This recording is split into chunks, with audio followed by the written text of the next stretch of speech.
Yesterday saw the running of the 102nd Melbourne to Warrnambool cycle race, one of Australia's oldest cycling races. They say it's the world's second oldest one-day race, but I think there's a few others there as well. But it is a classic. It is one of the most looked at and watched races and one of the most prestigious here in Australia. Won back-to-back and making history by Nathan Elliott. We know Nath quite well. I raced with Nath years and years ago, back in the day as he was coming up through the junior ranks. Great guy, and we were in tears last year seeing him win it. And he won it back to back. Hasn't been done before, so Nath, absolute champion. There's Nath up on the screen there. And cements him as an absolute cycling legend. So why am I talking about the Melbourne to Warrnambool? Well, I have the Strava data that's been uploaded from that. So let's have a look at the numbers, and let's have a look at Nathan's numbers for what it took him to win. So over on the Strava stats, we have 98 activities that have been uploaded from around 176 starters. So a good percentage of riders have uploaded their activity to Strava public leaderboards. The devices used, look, this is an interesting race to look at stats-wise, and that's why I'm doing the video. The Garmin Edge 520 completely dominates. The 510 and the 820 comes in at 9.2%. So there's pretty much two bike computers they use. The Pioneer is ISOWay Swiss Wellness. That's the team Nathan rides for. So I think 8 of the guys there from that team had the Pioneer head units on. The Element makes an appearance, the SRM PC8 for those who like a lot of style, I guess, and have the money for one of those. And the others just pale into insignificance. Let's not even bother about talking about those. So they're the Edge 520 for these hardcore races. Now, this is a race over 270 kilometers and 6.5 hours plus.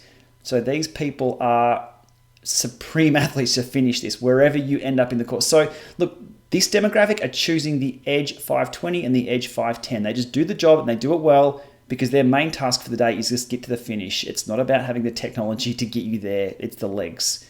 The gender split there that I have for the sample of the data is 98% male, 2% female, which I think is about the balance of what we saw on the day. On to power meter usage. This event has the most power meters I've ever seen in any event. Hands down, legs down, you name it. 89.8% power meter usage. That is phenomenal. Massive uptake of power meter usage for the Melbourne to Warrnambool participants, athletes. Average power, 205.5 watts. Now we're talking over 6.5 to 7 hours of racing. 205 watts for that long. That's the average. That's from the slowest to the fastest that are uploaded to Strava. That's phenomenal. And we'll dive deeper into Nathan's stats in a few seconds. Heart rate monitor usage, 73.47%. Average heart rate, 148 beats a minute. Average speed, it was good conditions yesterday. 40.59 kilometers per hour on average for the finishers. Phenomenal. Country, well, Australia is well represented there. 4 people from the United States in my sample set. UK, South Africa, the Netherlands. Very interesting statistics and a few standouts there. One, the Garmin Edge 510 is doing quite well still in the Melbourne to Warrnambool, and that power meter percentage usage. Okay, Nathan's uploaded his ride last year from the Melbourne to Warrnambool with his win. He's uploaded this year as well. This year, he's on a Pioneer power meter, so we know the numbers are right. Let's dive in and have a look at Nathan's numbers on the day and how he rode the event and what it took for him to win. Over to Nathan's winning Melbourne to Warrnambool 2017 activity that he uploaded to Strava, named Warnie Back-to-Back Baby. Fair enough, it was a legendary effort there by Nath. 276 kilometers over 6 hours 36. Weighted average power, so normalized power of 305. Normalized power. Average is what I look at, which was 281. That is a solid effort for that time frame. Average speed 41.9, max speed 81.4. Now the power here, the max power. So Nathan isn't known as a pure sprinter, but obviously he's been working on his kick. You need that kick no matter what kind of rider you are to bridge a gap, to jump in a breakaway, to close down wheels, and Nathan's kick there, 1399 watts. Okay, scrolling down to the map here, you can see there just out of Melbourne all the way down to Warrnambool. Do a bit of a zoom out on that so you can see what part of Australia that is in.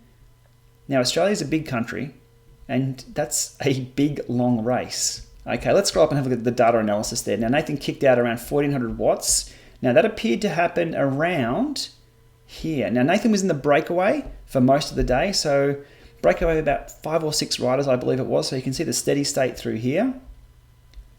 And then I believe the bunch was caught. They caught them. Then Nathan went away again and then tried solo and then got away solo right near the end. Diving into the premium service here, looking at the power curve of Nathan's ride. Where were his maximums during the day? So his maximums around here are all at the start of the ride. You can see there in the top right, that's where these efforts were put out. So Nathan's maximum 5-minute power 4:59 at the start of the day, right there within probably 10 Ks of the start. You had to be committed to do 459 watts for 5 minutes. That is phenomenal. Nathan's best 10 minutes, 413 watts. Still pushing out to the best 20 minutes, 386 at the start of the day. So Nathan was fully committed to getting in that breakaway and making that breakaway work. So out in the wind for around 5 hours there with an average power of 292 watts. Rip in turns all day. You can see Nate's cadence is always up there, so there's not a lot of skipping turns. The off cadence there, when it drops, would have been Nathan dropping back and swinging back to the end of the bunch, or the small group that they had. And that's up the hill there. So a really, really solid effort for 5 hours before the fun and games actually started. So for the next hour or so, it looks like Nath was in the bunch there with an average power of 213. So once you're in the bunch, just cruising along, and then now the fireworks, all or nothing. Now, as I said, Nathan's not a pure sprinter, so he'll never take the bunch kick. Well, not on a standard day anyway. Who knows what he can pull out of the bag.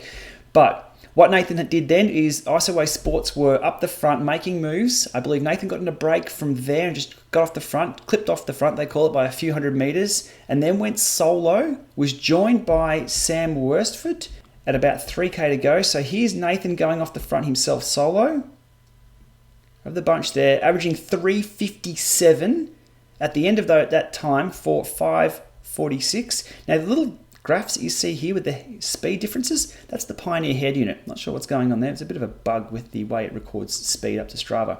So Nath went solo here. So Nath was caught by Sam Worsford solo, so the two of them were away here. You can see Nathan's power for 31 seconds. He was on that wheel. Average power of 155, and then Nathan went. He jumped and went solo for the last 2 kilometers and wasn't caught. He took the win. What did that take? The last 2 kilometers. Let's dive straight into that. So the kick to get away from Worsford is here. So Nathan put out, for 23 seconds, he put out 749 watts. And then once that gap was established, it was just head down and go. So for the last section there, 386 watts for 2 minutes 24. Average speed of 46.1 kilometers an hour at the end of that race. At the end. Absolute phenomenal effort. He won it by 2 seconds, and I'll put the finish line shot up here.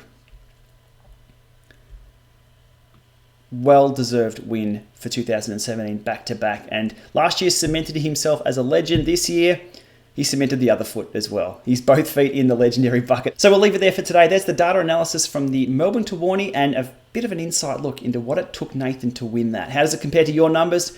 I'm not even close, but it's a sunny day. We'll get out there and use that as motivation to train hard. Thanks for watching. We'll see you soon.